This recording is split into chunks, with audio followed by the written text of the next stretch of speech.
C'est ici, dans la cave d'une ancienne station-service, au croisement de l'avenue de la Couronne et de la rue Herry à Ixelles, que l'on a retrouvé le corps de Loubna Benaïssa il y a 20 ans, jour pour jour.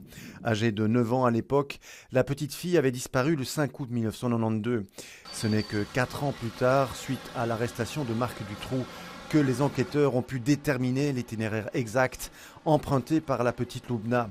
Pour beaucoup de Bruxellois, tout comme pour le bourgmestre d'Ixelles en fonction à l'époque, cet événement reste toujours bien présent. Il y a 40 ans que je suis élu à Ixelles et ça a été le moment le plus douloureux de ma carrière.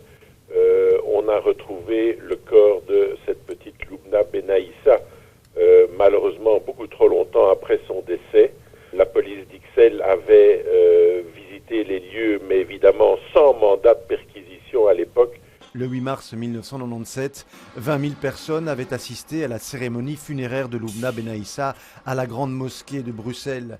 Le corps de la petite fille avait ensuite été enterré dès le lendemain à Tanger, au Maroc. J'ai rencontré là-bas des gens absolument extraordinaires qui n'étaient pas du tout revanchards, qui étaient abattus et terriblement frappés et marqués par tout ce qui s'était passé.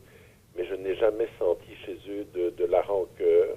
Le meurtrier de Loubna Benaïssa, Patrick de Rochette, était le fils de l'exploitant de la station-service. L'homme était connu des services de police. Il avait été condamné pour des affaires sur mineurs.